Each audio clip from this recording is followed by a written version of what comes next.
Una discusión familiar cualquiera, en una casa pequeña de un pueblo alemán, terminó partiendo a esa ciudad en dos bandos, para siempre. No fue una guerra de religiones, no fue política, fue algo mucho más humano.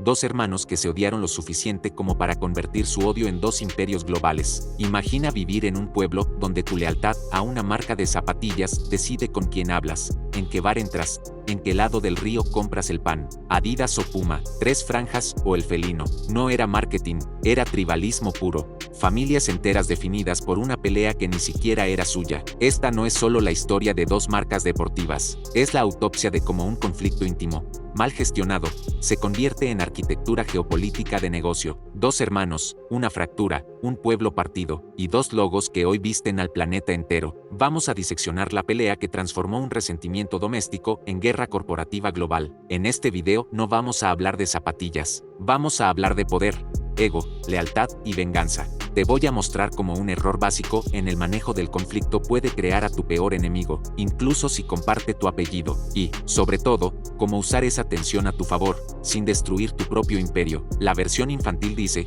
dos hermanos emprendedores tenían opiniones diferentes, se separaron y crearon dos grandes marcas. Suena limpio, suena profesional, es falso. Lo que los separó no fue una diferencia de visión, fue una acumulación de resentimiento, celos, sospechas, y una guerra mundial de fondo. La mayoría cree que los grandes negocios familiares mueren por problemas de gestión o falta de profesionalización. La verdad es más cruda. Mueren por heridas de ego nunca habladas, por esposas que no se soportan, por comentarios en la cena que se convierten en políticas empresariales. Psicológicamente, los negocios entre hermanos son bombas activas. Mismo origen, misma historia, mismas comparaciones desde la infancia. Cualquier desequilibrio de reconocimiento se lee como traición. Y cuando añades dinero, éxito, guerra y política al cóctel, lo que obtienes no es una empresa, obtienes un campo de batalla. El mito habla de creatividad, innovación, deporte. Lo que se omite es lo esencial, odio sostenido durante décadas, un pueblo obligado a elegir bando, trabajadores que no podían casarse con el enemigo. Todo eso no lo provoca una diferencia de diseño de suelas, lo provoca un conflicto íntimo convertido en estrategia. Herzogenaurach, Baviera, un pueblo pequeño, católico, conservador. Ahí nacen Adolf Dassler, Adi, y su hermano Rudolf, Rudy. Adi, introvertido, obsesivo, genio técnico de las zapatillas. Rudy, carismático, vendedor nato, relaciones públicas, complementarios, perfectos. En teoría, montan juntos una fábrica de calzado deportivo en la casa familiar. Adi en el taller, diseñando y perfeccionando. Rudy afuera, consiguiendo contratos, seduciendo deportistas. Funcionan, triunfan, sus zapatos pisan los Juegos Olímpicos, pero mientras el negocio sube, algo más se envenena, la vida privada. Las esposas no se soportan, los celos cruzados empiezan a acumularse. Rudy siente que hace el trabajo social, mientras Adi se lleva el aura de genio. Adi percibe que sin su producto, el encanto de Rudy no vale nada. Esa sensación de yo soy el verdadero pilar en ambos lados es dinamita pura. Y entonces llega la Segunda Guerra Mundial, el contexto perfecto para que toda inseguridad explote. Ambos hermanos se afilian al partido nazi, como casi todos los industriales que quieren sobrevivir, pero cada uno lo vive distinto. Rudy es llamado al frente. Adi se queda en la fábrica, fabricando botas para soldados. El equilibrio de poder interno cambia. Durante un bombardeo, se produce la escena simbólica.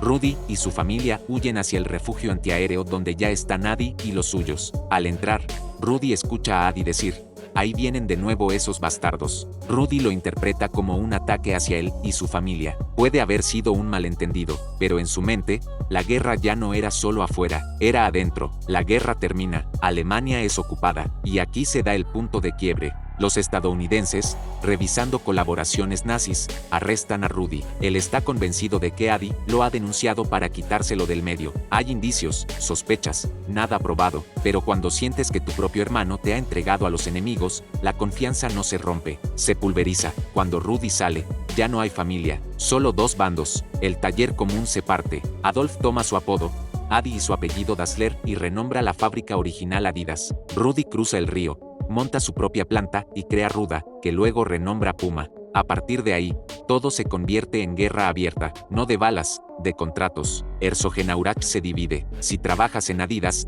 no compras en tiendas asociadas a Puma. Si tu padre es de Puma, no te casas con alguien del otro lado. Los bares, las carnicerías, incluso los equipos de fútbol del pueblo, se alinean con uno u otro hermano. Adidas contra Puma deja de ser una competencia comercial. Es una guerra civil encapsulada en un pueblo. Los hermanos ya no se hablan, se espían, se copian, se sabotean. Adidas ficha a estrellas como Jesse Owens. Luego se queda con contratos de selecciones nacionales. Puma contraataca con movimientos quirúrgicos, como conseguir que peléate sus botas Puma en medio de una final mundial, frente a millones de ojos. Lo irónico es que ambos ganan. Adidas y Puma se convierten en monstruos globales. Millones de personas, en todos los continentes, llevan puesto, sin saberlo, el resultado de una pelea de hermanos que nunca se resolvió. Lo único que no gana Nadie y Rudy es la paz.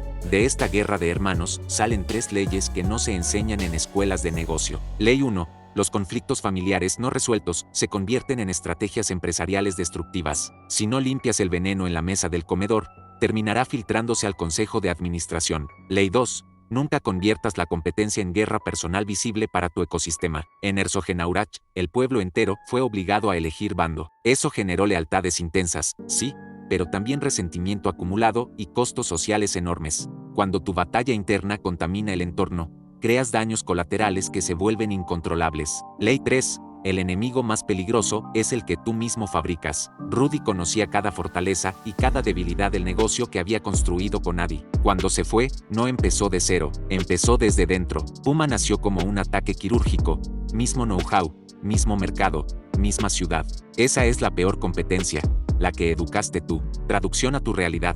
Cada vez que humillas, ignoras o traicionas a alguien clave dentro de tu proyecto, tienes 2 opciones. O lo mantienes cerca, reconociendo su poder y gestionando el conflicto, o lo expulsas y asumes que acabas de crear a tu propio Puma, con todas las claves de tu sistema en su cabeza. Y lo inverso también aplica. Si eres el Rudy de la historia, el socio desplazado, el hermano opacado, tienes 2 caminos: hundirte en la amargura, o usar el odio como combustible estratégico. Transformar el rencor en precisión.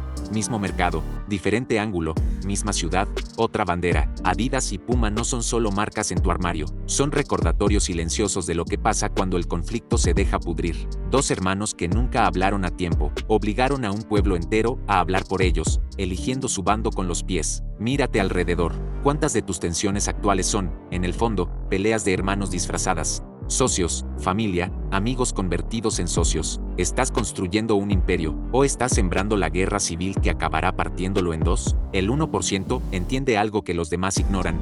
El conflicto es inevitable, pero la forma en que lo gestionas decide si generas aliados de por vida o enemigos íntimos con tu mismo mapa del tesoro. Adidas y Puma son la prueba. Si quieres operar en la liga donde las peleas no se quejan, se capitalizan, este canal es tu archivo, no tu entretenimiento. Suscríbete si entiendes la diferencia, y la próxima vez que sientas que un socio, un hermano, un aliado te traiciona, decide, ¿vas a destruir la casa o vas a diseñar tu propio imperio al otro lado del río?